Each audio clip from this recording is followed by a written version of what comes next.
Hello my curiouseries, welcome back to our new fresh another video. Bangali destination মানে দীপুদা, মানে দীঘা তো তার মধ্যে থাকবে। আর দীঘা মানে এখন জগন্নাথ মন্দির দর্শন মাস্ট। তাই আজকে তোমাদের সাথে শেয়ার করব দীঘার জগন্নাথ মন্দিরের ভিডিও। সাথে থাকবে কিছু অজানা তথ্য, মন্দির কখন ওপেন হচ্ছে, কখন বন্ধ হবে, বাড়ির পোষ্য নিয়ে মন্দিরে প্রবেশ করতে পারবে কি না, এই সব কিছু নিয়ে তাহলে আজকে ভিডিওটা হতে চলেছে। তো লেটস গেট রেডি। জগন্নাথ, যার শব্দের অর্থ হলো জগতের নাথ বা মহাবিশ্বের ঈশ্বর। হিন্দু ধর্মে বিশেষ করে বৈষ্ণব ঐতিহ্যে জগন্নাথ দেবকে ভগবান শ্রীকৃষ্ণের একটি অবতার বা স্বয়ং পরম ব্রহ্ম হিসেবে বিবেচনা করা হয়। উড়িষ্যার পুরী শহরে অবস্থিত প্রধান মন্দিরে তিনি তার জ্যেষ্ঠ ভ্রাতা বলভদ্র এবং ভগিনী সুভদ্রার সঙ্গে পূজিত হন। বর্তমানে এখন আমাদের দীঘায়ও একটি সুন্দর জগন্নাথ মন্দির তৈরি করা হয়েছে, যেখানে তিনি একইভাবে পূজিত হন। সংস্কৃত শব্দ জগৎ মানে হলো বিশ্ব এবং নাথ কথার অর্থ হলো প্রভু। এই দুই শব্দ মিলিয়েই জগন্নাথ শব্দের উৎপত্তি হয়েছিল। আমরা সকলেই জানি প্রতি বছর আষাঢ় মাসের শুক্লপক্ষের দ্বিতীয়া তিথিতেই জগন্নাথ দেবের বিখ্যাত রথযাত্রা অনুষ্ঠিত হয় এবং এই সময় তিনি তার মাসির বাড়িতে রওনা হন। এবার বলি দীঘার জগন্নাথ মন্দির সকালে কখন খোলে। সকাল 6টা থেকে বেলা 1টা পর্যন্ত এবং দুপুর 3টে থেকে রাত্রি 8টা পর্যন্ত আমাদের এই দীঘার জগন্নাথ মন্দির কিন্তু খোলা থাকে। দীঘার জগন্নাথ মন্দিরে প্রবেশ করার আগেই তোমাদের যদি কোনো ব্যাগ থাকে সেটা কাউন্টারে জমা করতে হবে এবং জুতোর জন্য আলাদা কাউন্টার রয়েছে, সেখানে জুতো জমা দিয়েই তারপরে এই পবিত্র মন্দিরে কিন্তু প্রবেশ করতে পারবে তোমরা। জুতো এবং ব্যাগ দুটো জমা নেওয়ার সময় কিন্তু আপনাকে একটি কুপন দেওয়া হবে, যেই কুপনটা পরবর্তীতে না দেখাতে পারলে কিন্তু ব্যাগ বা জুতো কোনোটাই আপনি রিটার্ন পাবেন না, তাই এই দিকে একটু নজর রাখবেন। কিছু করবে না, উনি জানেন। হঠাৎ যদি ধরো কাউকে একটা ঘ্যাক করে দিয়ে যায়। আরে আমার তো দেখেই ভয় লাগছে। আমি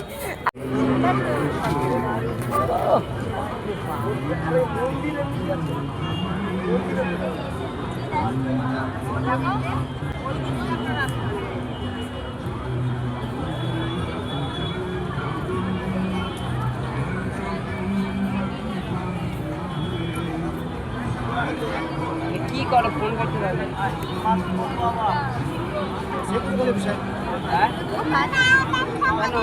ইন্ডিয়ান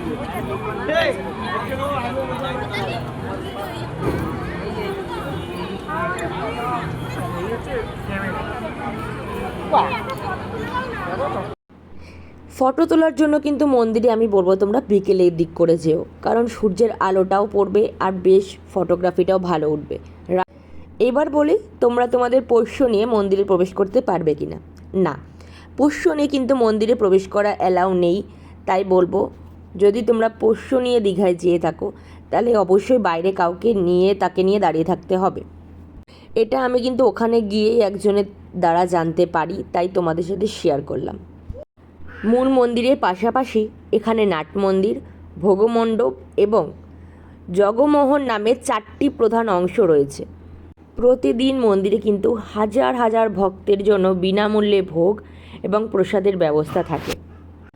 আদিম শবর জাতির দেবতা নীলমাধব থেকেই কিন্তু আমাদের জগন্নাথ দেবের ধারণার উৎপত্তি হয়েছিল।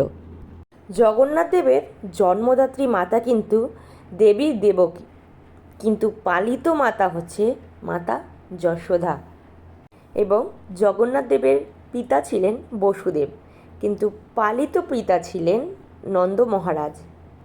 চলো, অনেক কথা হলো, এবার তোমাদের সাথে মন্দিরের কিছু ভিতরের ভিডিও ক্লিপ শেয়ার করছি এবং যেটা শেয়ার করতে গিয়ে আমার সাথে যেটা হয়েছে সেটা তোমরা নিজের ভিডিওর মাধ্যমেই দেখে নাও, তারপরে আমি আসছি।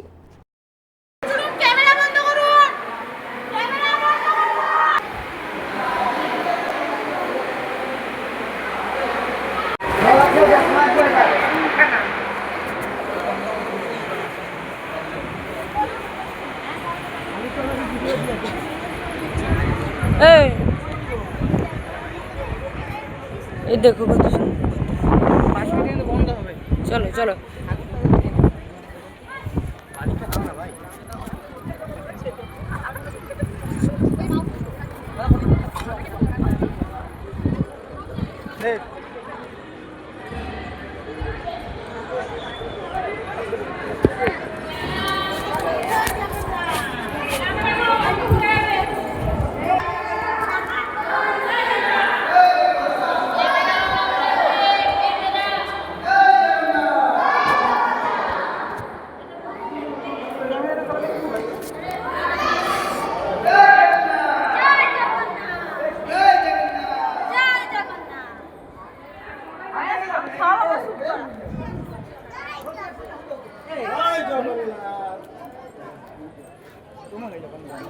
আমি কখন দিয়ে এর মধ্যে নিয়ে চলছি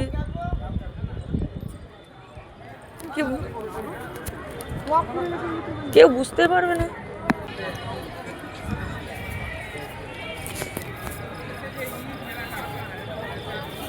জয় জগন্নাথ, তো লোক।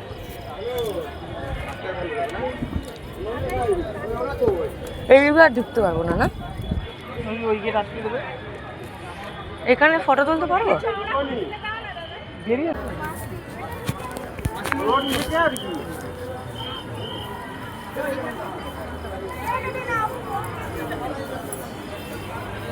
আমরা মন্দিরে আছি।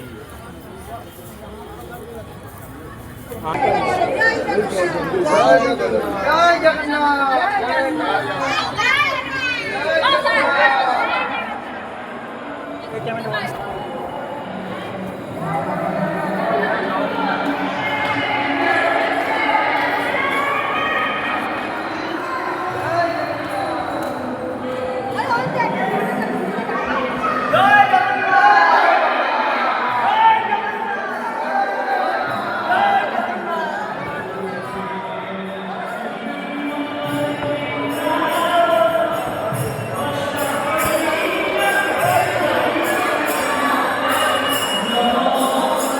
তো বন্ধুরা, জগন্নাথ দেবের মন্দিরের ভেতরে কিন্তু videography photography not allow, but আমি তাও কিছু কিছু ভিডিও ক্লিপ নিচ্ছিলাম বিকজ তোমাদের সাথে শেয়ার করতে হবে। আর প্রচুর মানুষকেই দেখেছি এখানে ভিডিওগ্রাফি করতে, আর ভিডিওগ্রাফি যদি নাই করানো হয় বা নাই করতে দেওয়া হয় তাহলে কি করে আমরা সোশ্যাল মিডিয়ায় যেই মাধ্যমগুলোর মধ্যে দেখতে পাচ্ছি এই ভিডিওগুলো জগন্নাথ দেবের। তো জানি না, এই যে তোমরা দূর থেকে একটুখানি হলেও দেখতে পেরেছো আই থিঙ্ক। আমি জুম করে দেখানোর চেষ্টা করব এখানে। আর ভিডিওগ্রাফি করতে করতে এই যে এখানে সিকিউরিটির কাছে মানে ধরে ফেলেছিল আর বলছিল যে এগুলো কী, ক্যামেরা কেন করছো, বাট ক্যামেরা কিন্তু অনেকেই করছে, ঠিক আছে, যে ধরা পড়ছে তো পড়ছে, কেননা আমাদের সাধারণ জনতার জন্যই এই মন্দিরটা তৈরি করা হয়েছে। তো আমরা ভিডিওগ্রাফি কেন করব না? মন্দিরে জগন্নাথ দেব সকলের, তো কেন ভিডিওগ্রাফি অ্যালাউ নেই এটা ব্যাপারটা বুঝতে পারলাম না। যাই হোক, তোমরা যারা যারা ভিডিও করবে তারা একটু সাবধানে করো। আর দেখতেই পাচ্ছ জগন্নাথ দেবের মন্দিরের ওপরে কিন্তু একটা বড় পতাকাও রয়েছে, আর এখানে রয়েছে ছোট্ট একটি বজরংবলীর মূর্তি। তো মন্দিরের ভেতরের জগন্নাথ দেব দেখার পরে আমাদের সাথে যেটা ঘটলো,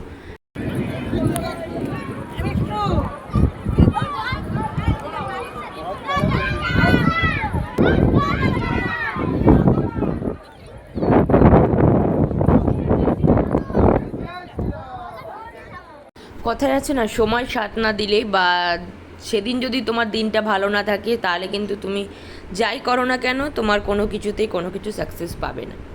তো যেদিন গেছি আমরা এতটা রাত্রেবেলা ভেবেছিলাম যে ঠান্ডায় ঠান্ডায় যাবো, বাট এতটা গরম ছিল। তারপরে মন্দিরের ভেতরে থেকে বেরানোর পরেই দেখো বজ্র বিদ্যুৎ সহ কতটা পরিমাণে বৃষ্টি হচ্ছে, প্রচুর মানুষ এখানে দাঁড়িয়েছিল। ভেবেছিলাম জগন্নাথ দেব দর্শন করে এসে তারপরে কিছু ফটো তুলবো নিজের, সেটা আর হলো না। আর কারণটা তোমাদের বলছি না। আজকের ভিডিওটা কীরকম লাগলো কমেন্ট বক্সে অবশ্যই নিজের মতামত জানিয়ে যেও। দেখা হচ্ছে পরবর্তী ভিডিওতে। টাটা।